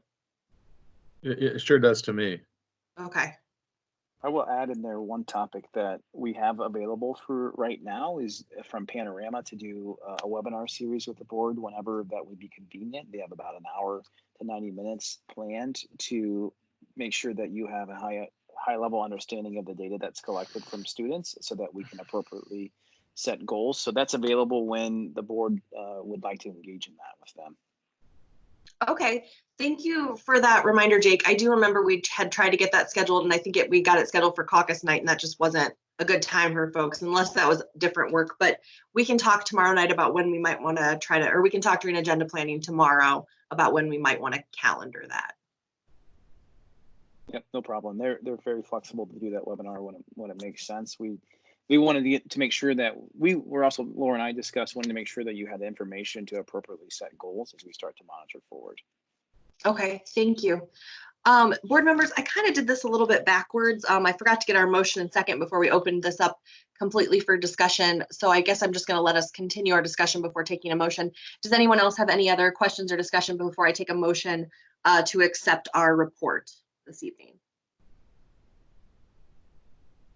All right, then I would entertain a motion in a second. This is Terry, move approval. This is I Kelly. second it. I think I have a motion from Caldwell Johnson and a second from Sawyer. Any further discussion or questions? Okay, Erin, if you could please take our roll call vote. Absolutely. Anderson, Yes. Barron, Yes.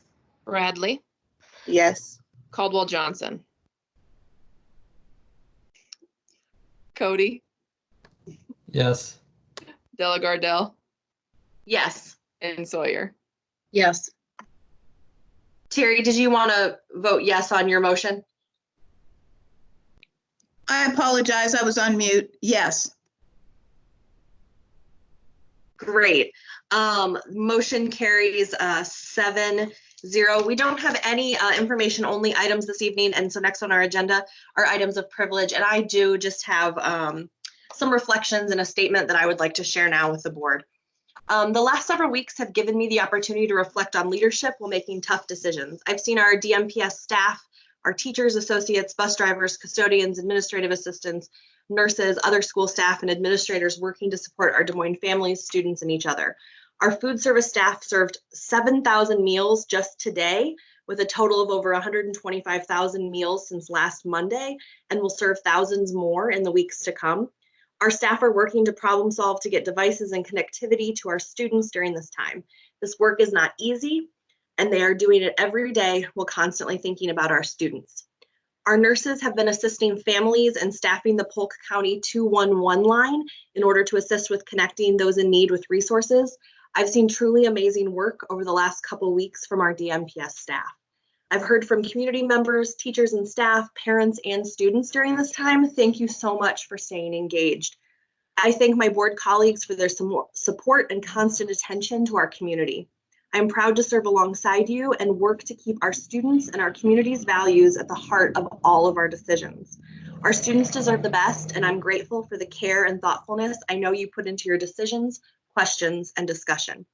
Dr. Ahart, thank you for making decisions to best protect our students, staff, and their families. It's important during these times that we continue to build trust with our community and keep each of our unique groups of students in our minds and hearts. Thank you for also being mindful of what is best for students and fair to staff and teachers.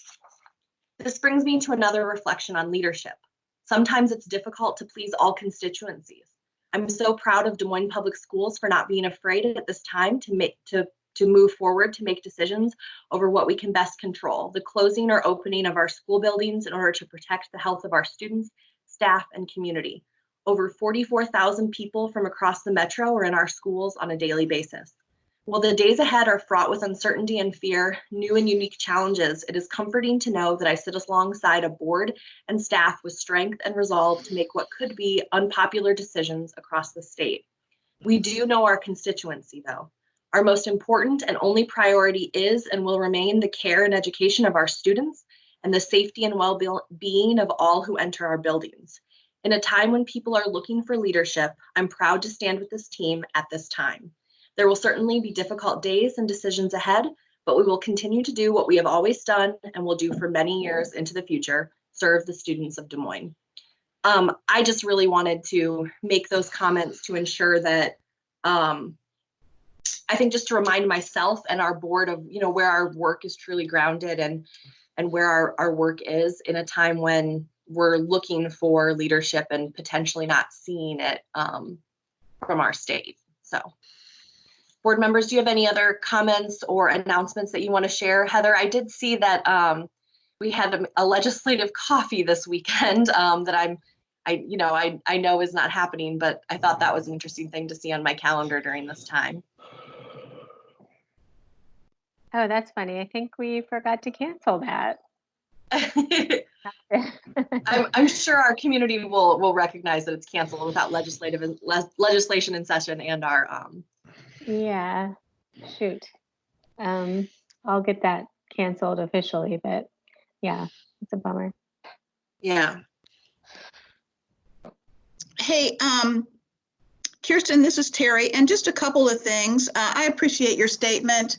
I think it really lifts up not only the leadership that's been demonstrated by Dr. Ahart and his staff, but I think it also reflects the support that he has from this board to make the hard choices that need to be made in the best interest of our students. So thank you for sharing that.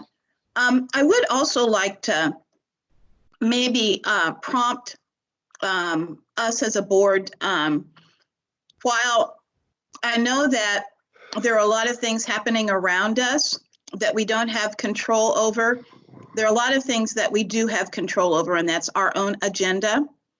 There are things that I think we put on the back burner thinking that we wouldn't be in this for very long and we'd be in a position to move forward much more quickly than we have been able to. So I would really like for our board leadership to consider two things that I think are imminent. The first of those is completing our superintendent evaluation, which I know we put on hold thinking that being able to do it face-to-face would be optimal. That obviously is not going to happen now. So I'd like for us to just move forward with that. And then I also would like for us to spend some time thinking about the stadium proposal and our task force that we had originally identified as wanting to put together. This is a great time for us to really be thinking through and thinking about the appointees to that, maybe even reaching out to individuals once we have agreed on who the task force members would be that the board is assigned to appoint, so that when time is available and ready for us to, be able to see each other face to face without having to socially distance, we'll be ready to hit the ground running. I think our community deserves an answer on that, needs to understand where we are as a board on that. And I think this just allows us time to not only take advantage of some time that we have on our hands, but really to begin to move forward. So those are the two things that I'd really like for us to focus our attention on. Those are the things that we can indeed control. Yes, I appreciate that, Terry. I actually have that slated as part of our work session following the board meeting to get us back on track with our schedule for our board work moving forward. So thank you for raising those up. Thank you. Any other board member comments before I turn this over to Dr. Ahart? So yeah, this is Kelly. Really quick, I would just first off, Kirsten, thank you for those comments. Very well put, a lot better than what I could have done just off the cuff. So I appreciate your comments. But just to share with my colleagues as well on Monday, well, gosh, yesterday, we're Tuesday now.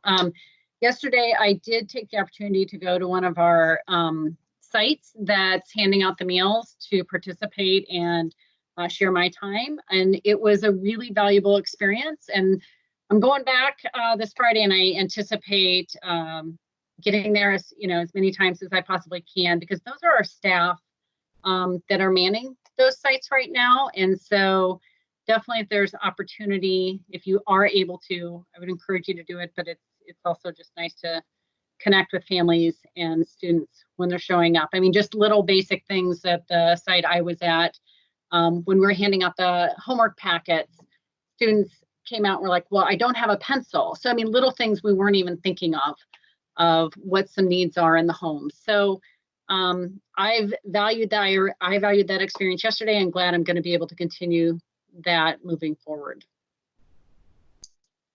Thank you, Kelly. And we'd actually talked with Dr. Ahart about that today, and he had said he would get board members additional information about those types of opportunities. So, all right, Dr. Ahart, I'll turn it over for your report. All right, thank you. Thank you, everyone, for jumping onto Teams, which is going to be our new platform for board meetings, I'm afraid. I'm finding it interesting to juggle board docs and Teams on the same device, but everyone seems to be handling that pretty smoothly. I just can't say enough about the efforts of our staff, literally in every department, where what we're asking of everyone is different than anything they had anticipated. And in some cases, like the food distribution and some other, getting into buildings and cleaning, people are taking a risk, getting in the space of others. We're obviously following all of the precautions, but the virus is about us at a way higher level than any of the data can currently portray, because we're still severely under testing. And I've just been tremendously proud of our entire staff, and how they've stepped up, how they're rolling with the punches in this time of it seems like increasing uncertainty, especially as we are forging ahead in one direction and the state may be forging ahead in another. I'm hopeful that the state will come around, and we won't be forging this one alone, but we're certainly prepared to do that, and I'm confident that in the decisions that we've made thus far. And I think that where we are right now speaks volumes about the leadership of the DMPS Board of Directors. Certainly, you're grounded in your values and aligned with the team. And I can't tell you how much I appreciate that. And especially in this circumstance, this is one of those times when it really tests where we are in that relationship, and where how well our values are aligned. And I think that we've spoken very, very loudly and clearly to our community, and we're making a difference, I'm confident, way beyond the 33,000 students and 5,000 staff. I've gotten so much feedback from folks across the state, and folks in this community that don't have a direct tie to the district. And that's something I think of which we can all be proud. And I think we need to remember this as other hopefully smaller dimension crises have to be faced by us as a team, knowing that we're getting through this in an exemplary way. And I think it just lays a really even more solid foundation for all the work that we have in front of us, SEL, SMART goals, etc. You all received a draft earlier today, not that much earlier today, of a statement that we hope to release to the media. We likely at this hour won't do this until the morning, and we'll also send this out to our families and staff, of course. And there will be much more detail for families coming from the building level and from teachers. And I didn't add this to the SEL report, but there was some questions about how is it that we're going to serve our students in regards to SEL. And we will do some formal things, provide some research and some resources and so forth, and that's important. But I think the most important thing we're going to do is provide the opportunity for our students to regularly and frequently connect with those with whom they're most familiar, some of the adults in their lives that are most familiar, that they've been leaning on for the last 7 months of the school year, and rekindling those relationships and having regular conversations with those teachers and counselors and others on our team that really have become part of their family for this academic year. There's grieving going on right now, and a tremendous amount of stress, especially for certain of our students who have a higher level of stress day to day anyway. And this just throws things to a much larger magnitude. And That's really probably been the toughest thing for our entire team, is being separated from our students, knowing what we want to do for them, and continuing to cultivate those relationships that our staff so caringly develops over the course of a year.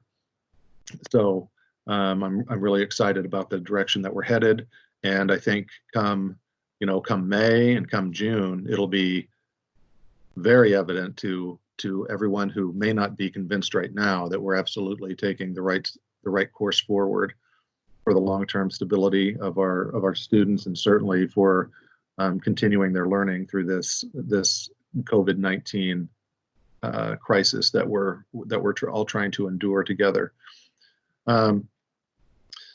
We spoke together the last time on Thursday, and we heard from Dr. Shaw, and I think we all had consensus about the path forward. We had already, I think I had shared with you on Thursday, we had already made the decision as a team that this is really where we needed to focus our energy, because it's an extremely heavy lift.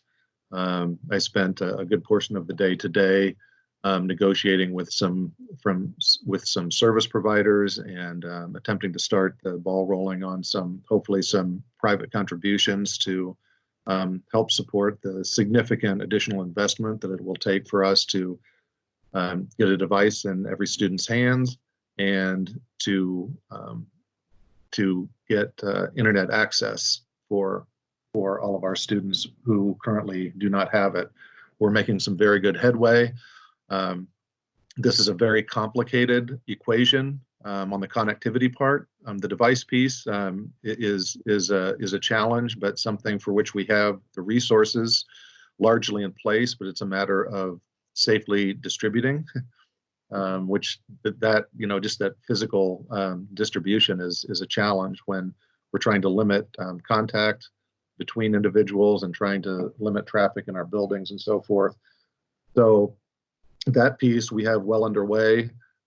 We have surveyed all of our seniors, and we have results back from over 90% of our seniors. Those that we've not heard back from, we are very persistent about figuring out how to locate them. We're relegated to phone numbers sometimes, and sometimes those phone numbers change, and so we'll continue. We're pretty good at tracking down students that we can't find. So the handful that we have left, will be very persistent and continue to reach out to make sure that we've made connection with them and understand their current context, and make sure that they have what they need to continue learning. So as I told you several weeks ago, it's not several weeks ago, it seems like a year ago, a couple of weeks ago, our first concern when we knew that there was going to be some interruption in educational services was for our seniors, because whatever happens, we don't expect them to be coming back next year to finish off a few months of school. So we're further ahead with our seniors, because it's very necessary that we do all we can for them, as well as the underclassmen who are taking AP classes, because those tests will still roll around this spring. So we don't want any of our students to be at a disadvantage in that regard. So the plan right now is, and I have some other folks on the line here who can speak to with a little more intricate detail on some of the details of this.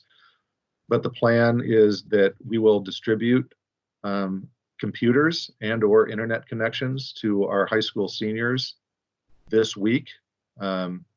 Most of that happening on Friday, with coursework actually beginning on Monday the 13th. And then and we're in the process right now of surveying the rest of our student body. We have a little over 20,000 households, and so some of the work that we accomplished with seniors will serve some of the underclassmen who have a sibling who's a senior in their household, and we'll have that same duplication with some of the other groups. But we plan to do distance learning beginning on Monday the 20th, which is a week from Monday, or 2 weeks from yesterday, with the rest of our high school students. And then beginning Monday, April 27th, distance learning for our pre-K 8 students.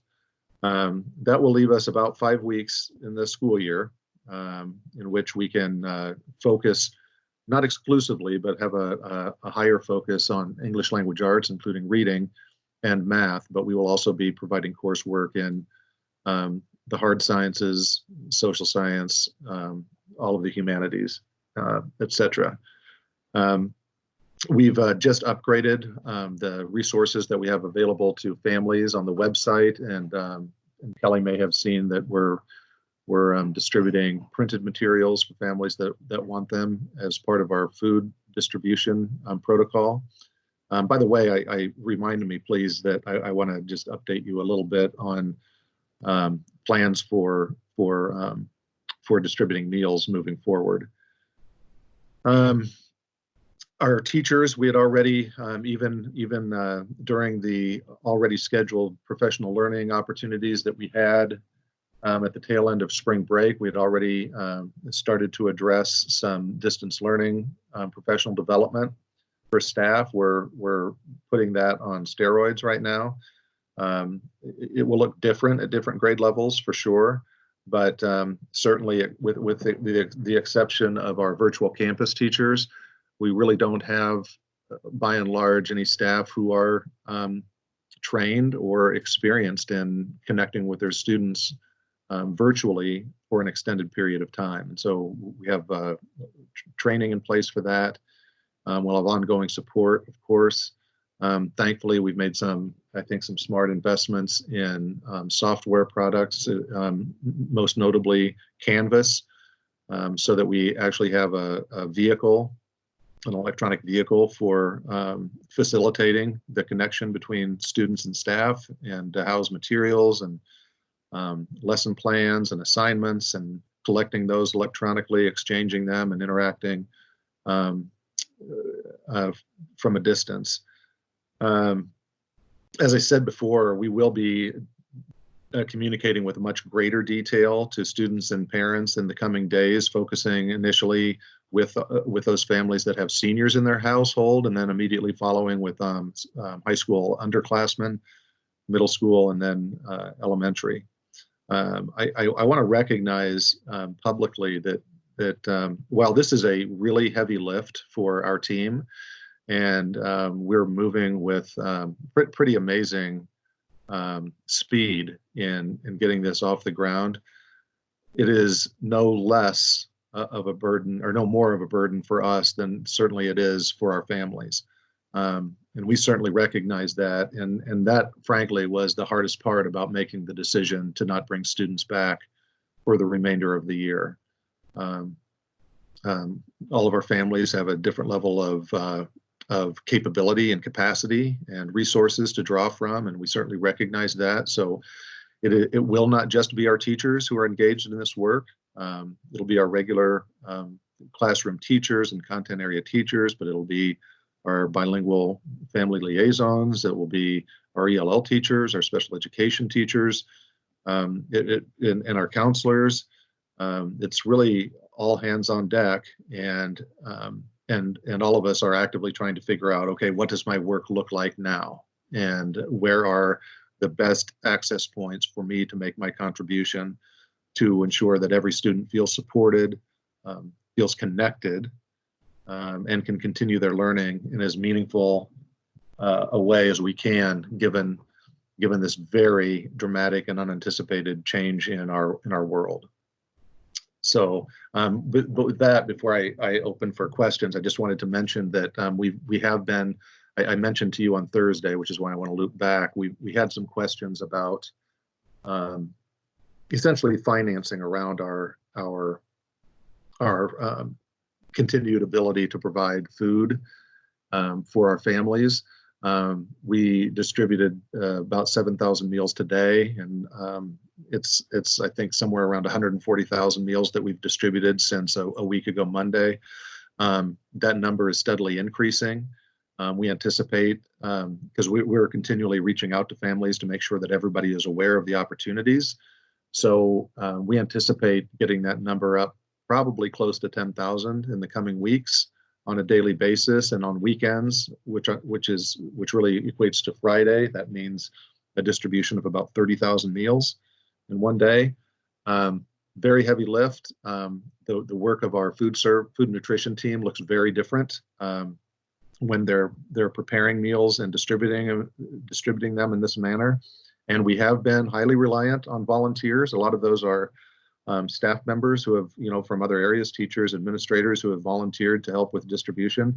We don't think that that's a sustainable model, especially as we're asking more of our instructional staff to be more connected and consistently connected with our students once we have all of them electronically connected. So what we're planning on doing is dramatically expanding the number of sites at which we're distributing meals and employing a much larger number, or calling into service a much larger number of our existing food and nutrition staff. We think this will allow for a number of things. Number one, it'll allow for a more efficient distribution of the meals. If we do get up to somewhere near 10,000, cramming all of that distribution into 10 sites is just going to cause congestion and frustration. So I think it'll be a smoother and more time-effective investment in time for our families, especially. But it also allows us to, without causing congestion, to distribute other needed items, instructional materials and so forth, without causing a backup and traffic delays and frustrations for not only for our families, but also for anyone who's trying to traverse the areas around our schools when that is happening. Okay, so with that, I will entertain any questions or comments that you all might have, and I may call on Kelly Schofield or Matt Smith, or I think Noel Nelson is online with us too, that if there's any particulars that I can't answer with as much detail as you might like. I had a comment. This is Heather. Can you hear me? Yeah. Oh, yeah. sorry. Hey, I had a chance to look at the pre-K 8 subject workbooks that you pushed out, and they're just excellent. They have so many resources and learning opportunities for students, and I really think that the team did a great job on it. I just wanted to thank everyone for their hard work. Oh, fantastic! Thank you so much for recognizing that, Heather. I had a couple quick things. This is Rob. Tom, you and I emailed last night about Wi-Fi and internet connectivity in the city. Yeah. And my my thinking on this one for the last week or so has been that this is going to be a long-term thing that we need to address. And I think you and I are aligned on this, and I imagine there's unanimity on the board too, that once we get through crisis response and recovery, and we can start to take a bigger, longer view, we need to convene the right folks to have a conversation about making sure that we have good internet connectivity throughout our city, because this is exposing the fact that we do not. And I think we've known that, and there's been some rankings that have put us in the middle of the pack with cities our size. So I want to make sure that that's noted and that that's on the board's mind going forward. And I had one other thing, but if you wanted to say something, Tom, I'll yield to you. Yeah, I do. I really appreciate that, Rob. This is one of those things, in many respects, not unlike, but on a sort of a grander scale, I guess, us taking what I would argue is the leadership role in the state in terms of organizational response to COVID-19. Rob and I had discussed, I don't know, Rob, it was 5 or 6 years ago, I think. I had been attempting to pursue with the partnership and with the state public policy group and some others, an initiative to try to get exactly what Rob had just shared. We really, I believe, are not following positive lessons that we should have learned in the history of our country. If you look at what happened when the telephone became, a scalable technology, there were real efforts to ensure that everybody, even in rural parts of the country, had a reliable connection, an affordable connection to the telephone. And frankly, I think you could argue that internet access is no less important today than the telephone was then. In some regards, it's more important. And we just do not think of it as a society as a basic utility. And I think that it's very clear that it ought to be treated as such. We do a tremendous, a high priority that we all take for granted, I think, largely, is that we have potable water easily available to everyone. And we have electricity easily available to everyone. We don't have that with the internet, and it is really a basic necessity in today's world, and that's COVID-19 aside. The estimate that we have now, and again, we're collecting this data right now, but it looks like my guess that about a third of our families don't have high-speed internet access at home is going to be pretty close to accurate. That's not acceptable, and that's not acceptable even if we weren't attempting to do online learning. I shared with some of you, maybe all of you, on Thursday, the discussions that we've had. I shouldn't say discussions, but the meetings that we've had with the Department of Education on distance learning and just guidelines for how we bridge the gap in services at schools during this closure has only shown a really bright spotlight on inequities in our communities. I think I shared with some of you that Van Meter School District, which serves between 700 and 800 students, has 4 students without high-speed internet access at home. Well, if that was our ratio, we wouldn't need to have this conversation. That's something we could easily take care of as a district and have that not be burdensome to everything else that we're attempting to do. But we're looking at possibly having to do 7,500 internet connections for our families so that we can engage in some form of online or virtual learning. But besides that, the ability of our families to stay connected to friends and relatives, especially those that have friends and relatives that live internationally, and we have a lot of those families. They can do that through the internet without it being a burden to them financially.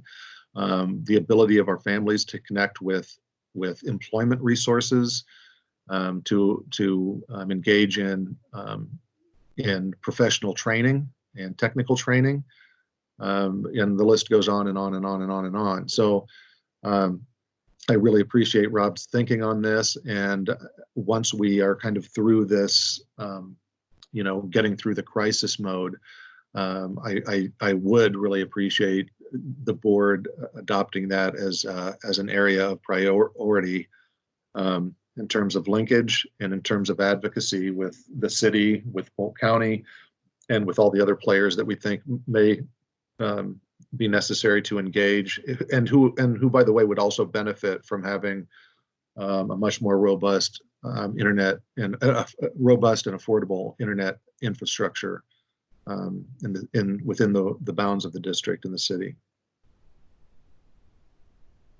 Thanks, Tom. Yeah, I think that nails it, and I think you're right. I think there's so many folks that would benefit from this. Thinking about a third of our students not having a reliable internet connection is really daunting right now. The other question I had is, we got the packet of work at our house, and Javi's already started on his. Can you just talk through what, so it's the 27th when K-8 will be online, and the 20th when secondary will be. What does that look like from a day-to-day perspective for families? Yeah, can I ask Kelly to jump in here, because she's been, especially at the K-8 level, has been integrally involved in this and really leading how that's going to play out in real time.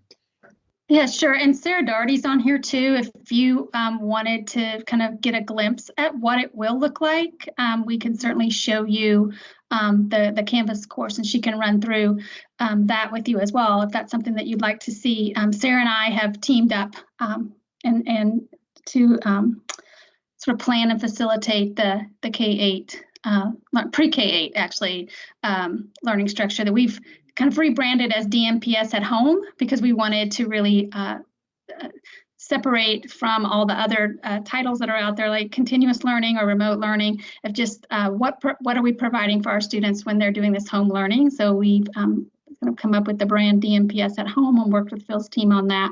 And that includes the digital resources, the print resources, which we will continue to keep doing even after the 27th. We're going to continue those print resources, and then moving into online learning that we will provide through Canvas. Now that will be, and I'm going to let Sarah talk a little bit more about that in a second and take you through it, but it will be learning opportunities that will focus on the essential standards that we cover throughout the year, of reviewing those essential standards, especially ELA and math, and focusing on some of the new ones that we maybe didn't hit in the fourth quarter. But I do want to say that we aren't intending this to take the place of the learning in the fourth quarter. And what I mean by that is we know that when we come back, the curriculum team is going to have to work to provide guidance and support for teachers to compact that learning that we didn't get to in the fourth quarter as we start this new school year. So we know that's coming, and know that this, because it is optional, and even if we give devices out and we have connectivity across the district, there's going to be a lot of other barriers that families have to interact with this learning. So we're focusing on that. We're not into, we do know that we'll have to have a plan going into next year. So there will be a variety of optional resources and learning opportunities, much like the printed materials, and it'll be paced out. So it'll come on to Canvas weekly, and it'll be intuitive. And again, Sarah will show, when she pulls that up, you'll get to see what that will look like. But families will be able to click on the resource ELA, math, science, social studies, and then that learning page will come up with some lessons that families can do throughout the week. So it won't be you have to log on to something at 9 o'clock, or you have to be somewhere at a certain time of day to access the learning. This will be consistent across the district. So you'll build these courses and they'll be pushed out to all teachers across the district so that it's consistent. And then we're going to work with orienting the teachers. So Sarah's got it pulled up here so you can see this is, I think, kindergarten, but big bright buttons comes up, and then the various reading, the subject areas are there. So there's not things in those right now because we're building them, but it'll be very similar to what you see with the print resources. We are using some of the topics of our EL curriculum for to build that background knowledge for our K-5 students, so that we're able to still focus on the ideas that we know that are good for our students to learn when they're learning reading, and that's building that background knowledge and vocabulary. We're going to put out sample schedules for parents so they can interact with that learning and kind of guides for what self-paced might look like in the home. And then we'll work with teachers on orienting them on the course, but also then how can they connect with this learning with students at home, right? And building leaders. We've been talking to a variety of building leaders and talking about some of their thoughts and plans around that. And we'll have some minimum expectations from the district or some guidelines, and then really hoping that those building leaders can take that and they know their students and they know their teachers and come up with a plan for how teachers are going to interact with this curriculum materials with their students. It's kind of high level. Sarah, do you have anything to add to that? No, I just want to double down. Dr. Ahart mentioned that our investment in a learning management system, while for alternative purposes when we began is going to pay off, and we're going to be able to expedite delivery of high quality materials via this platform while we're working on that access piece. So we actually have the advantage of being able to work on those strands at the same time. So when they come together, they can come together in the most timely way possible. And I also, thanks for your words about the curriculum team. I mean, we can put all these structures in place and we can get kids access, but it's a double-edged sword, as you know, and our curriculum team and a number of teacher leaders are working so diligently to make sure that not only do kids get the access, but what they're accessing is aligned and high quality and engaging and manageable in the ways that Kelly mentioned. So it's an amazing team effort, but we were well positioned in some ways, and in some ways, as we've already talked about, there are some gaps to fill. Yeah, and when in talking to principals, they're really working with their staff to organize. Each staff member has things going on at home too, right? Some of them are working with young children at home. Some of them are juggling like one computer for two people trying to work. So they have some of those same things that our families do. So, they're just they really talked a lot about trying to manage that, giving access to teachers, but also understanding that teachers have to, that has to fit within their daily schedule, and then also being able to support families. So they're really working through a lot of that this week and talking to their teachers about what would work in your schedule, like what could we plan in your schedule, what days could you possibly be available to students or students across the school. So really, I have to say the leaders that we've been talking to, and Sarah can chime in, have really been putting a lot of thought into how they can support families the best they can without too much undue stress on their staff. Did that answer your question, Rob? That might have gone like all the way around, but No, we've been that was speaking so much about it in the last few days. So that was really good. Yeah. Oh, sorry, go ahead. Oh no, I was just saying, for me, it's helpful to see it and just to kind of understand, because there's I don't know how this stuff works. I'm just a parent that's going to be trying to figure this out, and so when you say things like, "Well, we're going to transition to an online learning model," I'm like, "Gosh, what's that? How's that different from what I'm doing right now?" Or, and what that looks like for our family. So, and I think that's going to be the perspective that a lot of families are going to be in. So the more that you can do to whether it's videos or just things that can really break this down for our families, because I know I'm probably more plugged in than most in some regards. But this is still a learning experience for me as a father. So the more that you guys can do to make this relatable for folks, the better. Yeah, those video resources for both families and for students as we get into middle school who may be accessing this more independently are underway. And the idea, to connect what Kelly had talked about, the idea that we could take this on for our building leaders and for our teachers so that they can make the space to make those connections like we talked about in that SEL report is really important. And so it's one way that we can divide up what could be substantial labor into manageable pieces that we know that we can, execute fully, so that teachers can do their most important job, which is to support kids through what can be, and families through what can be a pretty scary time. And part of that even is just technical, right? We don't want people to be spending energy getting frustrated around the technical aspects of how to provide their kids these learning resources. And so those are all really key components to our plan. Because again, if we make it great but can't access it, it still doesn't do its job. Absolutely, and trying to look at those things around what we're always rooted in is equity, and so getting devices and internet access is one thing, but talking to families, I was talking to a principal today, and we're just trying to problem solve around. They had a family that had 9 children, right? So there was just a lot of things to think about around that, right? So, we really are trying to take into account our most marginalized students, because when we want to say access, it's no different than when we're in school, right? We want all students to have access, and we're chipping away at it, for a lot of us, it seems super slow to make sure that all of our students have access to like the print materials and different things. But it really is what drives us is how do we support families, all families, like you were saying, Rob, just to make it doable. But then how do we ensure that our most marginalized students are getting access to something?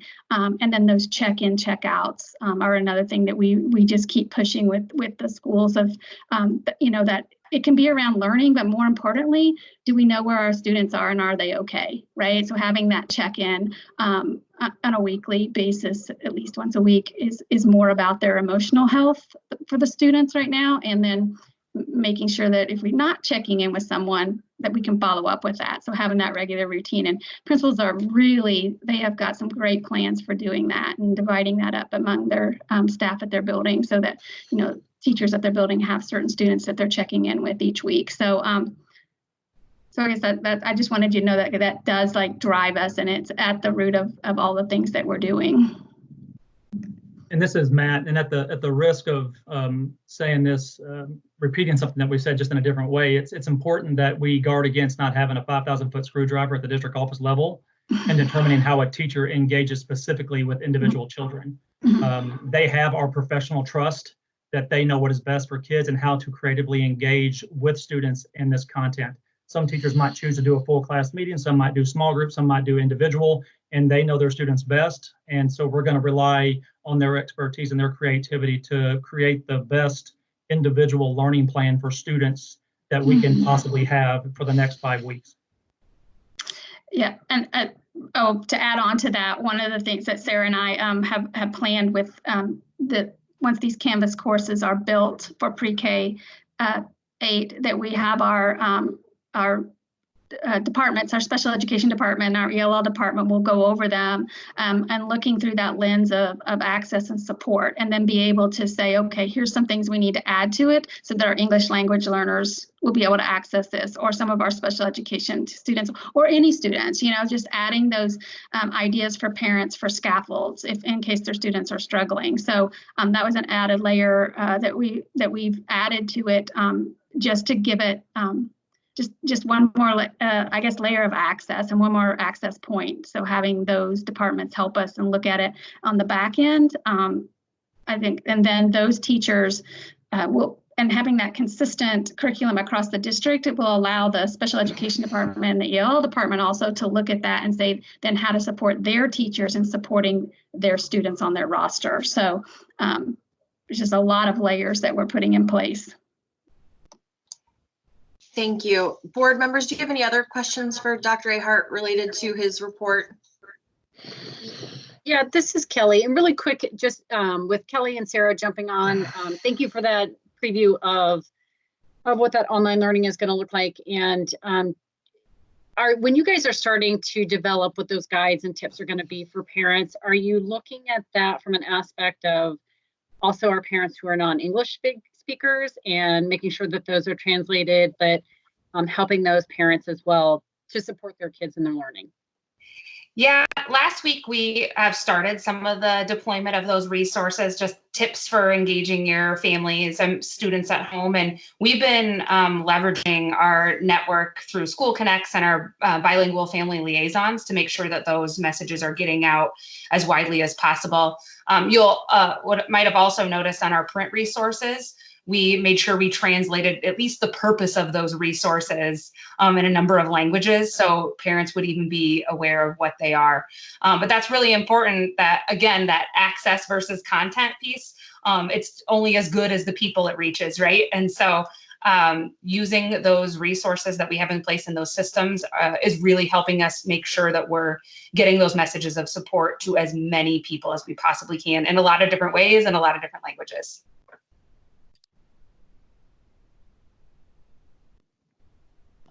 Kirsten, this is Terry. I just had one quick question. So I was actually online listening to the governor's press conference the day that all of the new educational requirements were being rolled out relative to distance learning, et cetera. And if I recall correctly, every district is required to either opt in or opt out. And if you opt out, then you have to make up the instructional time at some point. But I think I also heard that attendance would be taken, and there are other things that the state is going to require of us. How does that happen? How do we do that? When they said it, I didn't really quite understand it. And it's making even less sense now that you're describing the means by which we intend to do the distance learning for our district. So, I mean, is that a hard fast, or is there wiggle room there? I'm trying to connect the dots. Yeah, the attendance is taken if you do mandatory or compulsory learning. So there's the opt-out, do nothing, and then you make the days up. And then there's the voluntary learning. So you provide voluntary learning. You don't have to take attendance for that. And that's what we're doing. What we just described for our pre-K-8 is still voluntary learning. We're supporting it and we're encouraging it and we're connecting to it, but we are not requiring it. We're not giving grades. We're not giving assessments. We're not giving course credits, anything like that. So that's why we will not have to take attendance. Okay, that's helpful. And then my other question is, when's the last time we would have done some sort of assessment that allows us to determine sort of prior to COVID-19 when we closed, where were our students? When's the last time we have something that would sort of give us an ending point as we transition into sort of this nothingness? I mean, it is something, but it's not the same sort of instruction, if you will. Right. That would be our winter screeners. That would be our winter fast that we reported on and our winter map. Okay. And for high school who doesn't take winter map, we would look at grades, which is potentially part of our board goal. And then some other measures that did happen. For instance, ACT happened in February. It's not as clean as MAP for middle school and elementary, but there are some other things we could look at. Yeah. And I'd also mention that while we didn't completely tie up every loose end, we have the vast majority of our ELL state tests completed prior to spring break. Okay. So. Yeah, it'll be really interesting to see sort of in this time where we're sort of doing the voluntary educational enrichment or whatever we call it. And then we get ready to move back into regular classroom instruction in the fall, just to see what happened during that time frame.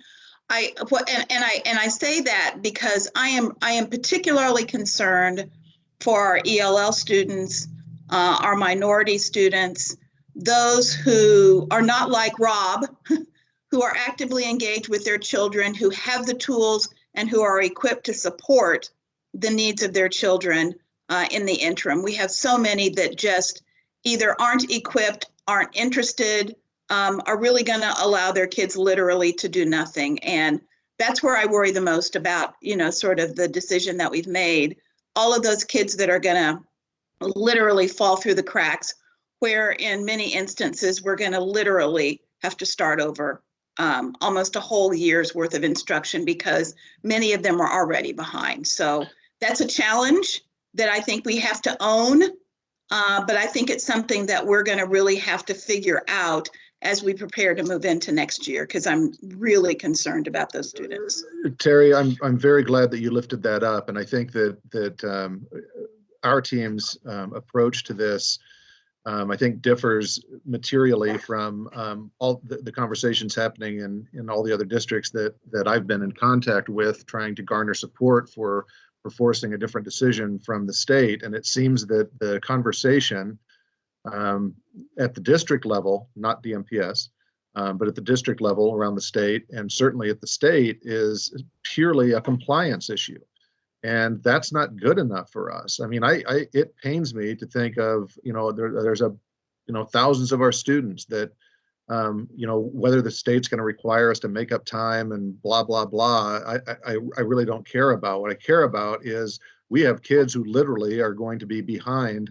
It's going to set their educational arc behind, by 2 or 3 years if we don't double down and really make contact, which is why it was so important for us to cut the cord on, you know, treading water on this. We might come back in 2 weeks, or we might come back in 3 weeks, or we might come back in 4 weeks, and really focus all of our resources on getting something meaningful in front of all of our students as expeditiously as possible. And now trying to marshal the resources so that when we have capacity from a COVID-19 perspective to bring kids back, that we have the resources to get them back physically in front of our teachers, so that we can, you know, do our level best to recoup what right now is worse than just lost time.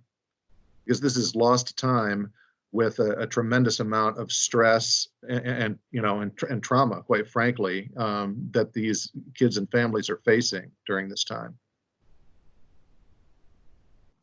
Thank you.